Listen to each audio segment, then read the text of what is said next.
Hello बच्चों, आपका स्वागत है हमारे मिथिलांचल गुरुकुल के इस टेस्ट सीरीज में। तो आइए बच्चों, इस टेस्ट सीरीज में 15 सवाल हैं और 15 सवाल इतने इम्पोर्टेंट हैं कि बोर्ड के फाइनल एग्जाम में डायरेक्ट आएंगे। तो चलिए शुरू करते हैं बिना किसी देरी के। तो चलिए, हमारा पहला क्वेश्चन है। इससे पहले आप लोगों को मैं बता दूं कि हमारे इस चैनल से जुड़ने के लिए आप लोग इसको सब्सक्राइब जरूर कर लें ताकि सभी नोटिफिकेशन आप तक पहुंचती रहे। तो चलिए शुरू करते हैं अपना अगला क्वेश्चन। तो हमारा अगला क्वेश्चन है,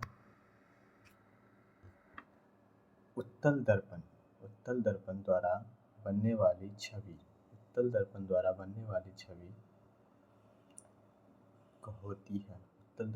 बनने वाली छवि होती है। तो बच्चों, ऑप्शन है ऑप्शन ए वास्तविक और सीधी, ऑप्शन बी आभासी और सीधी, ऑप्शन सी आभासी और उल्टी, ऑप्शन डी वास्तविक और उल्टी। इसका ऑप्शन हो जाएगा ऑप्शन बी आभासी और सीधी, क्योंकि उत्तल दर्पण में आभासी और सीधी प्रतिबिंब ही बनती है। हमारा सेकेंड नंबर क्वेश्चन है। तो चलिए अपने सेकेंड नंबर क्वेश्चन। तो सेकेंड हमारा क्वेश्चन है, अवतल दर्पण का प्रयोग किया जाता है पीछे देखने वाले शीशे में, तो ये तो कभी नहीं होगा, सर्च लाइट में। ये हमारा ऑप्शन नंबर बी हो जाएगा। तो अवतल दर्पण का उपयोग क्या होता है? सर्च लाइट में। अपना अगला क्वेश्चन कहाँ है? हाँ, अगला क्वेश्चन यह है, जब प्रकाश एक माध्यम से दूसरे माध्यम में जाता है तो वह घटना कहलाती है। ये तो बहुत आसान क्वेश्चन है हम लोगों का। ऑप्शन बी क्या हो जाएगा? ऑप्शन बी अपवर्तन। क्योंकि अगर प्रकाश मान लीजिए मीडियम 1 है और ये मीडियम 2 है, तो इस मीडियम से प्रकाश अगर इस मीडियम में आएगी तो यहाँ पे एक अवलंब बनेगी और यहाँ से ये रिफ्रैक्ट होगी। तो हमारा यहाँ पे अपवर्तन होता है, इसलिए ऑप्शन नंबर बी होगा। चलिए अगला क्वेश्चन हमारा है, समतल दर्पण द्वारा बनने वाली छवि होती है। तो इसका ऑप्शन होगा आभासी और सीधी, क्योंकि समतल दर्पण में केवल आभासी प्रतिबिंब बनती है। अगला क्वेश्चन है, लेंस की क्षमता किससे मापी जाती है?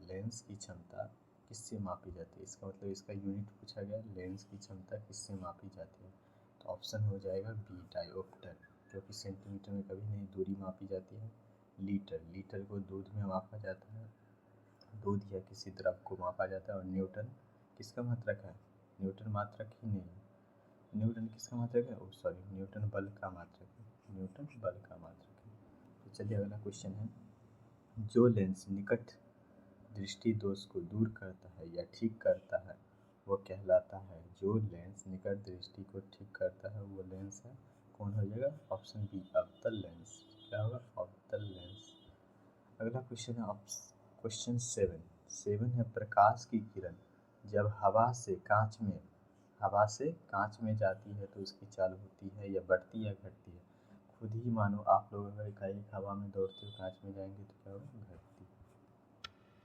अगला क्वेश्चन है क्वेश्चन 8 है, कांच में प्रकाश की चाल सबसे ज़्यादा होती है किस कलर की हो?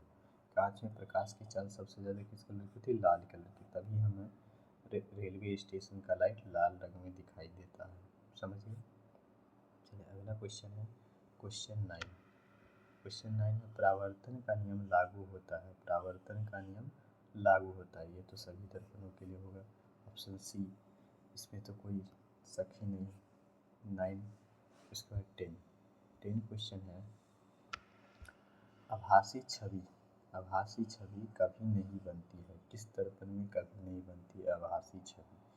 इसका मतलब हमसे पूछ रहा है किस दर्पण में आभासी छवि नहीं बनती। ऐसा कोई भी दर्पण नहीं है जिसमें आभासी छवि नहीं बनता हो। तो इसका ऑप्शन हो जाएगा डी, तीनों में आभासी छवि बनता है। अगला क्वेश्चन है, जब आप जल में रखी चम्मच को देखते हैं तो वो टेढ़ी क्यों दिखाई देती है? कारण क्या है? तो ये तो बहुत आसान क्वेश्चन है, तो इसका हो जाएगा अपवर्तन। ऑप्शन बी अपवर्तन। अपवर्तन। चलिए अगला क्वेश्चन क्या है? अगला क्वेश्चन है वह कोण जिस पर कोई किरण, वह कोण जिस पर कोई किरण पूरी तरह से परावर्तित हो जाता है, पूरा तरह से परावर्तित। जैसे यहाँ पे ये एक माध्यम है, यहाँ ये माध्यम 1 माध्यम 2 और यहाँ पे आया और पूरा तरह से परावर्तित हो गया, तो वह टोटल आंतरिक परिवर्तन कहलाता है। क्या कहलाता है? टोटल आंतरिक परिवर्तन। टोटल आंतरिक परिवर्तन कहलाता है, आंतरिक परावर्तन कहलाता है। इसको इंग्लिश में टोटल इंटरनल रिफ्लेक्शन बोलते हैं।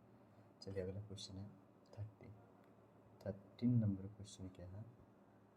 यदि प्रतिबिंब वस्तु समान आकार है और वास्तविक है तो वस्तु कहाँ रखी गई होगी?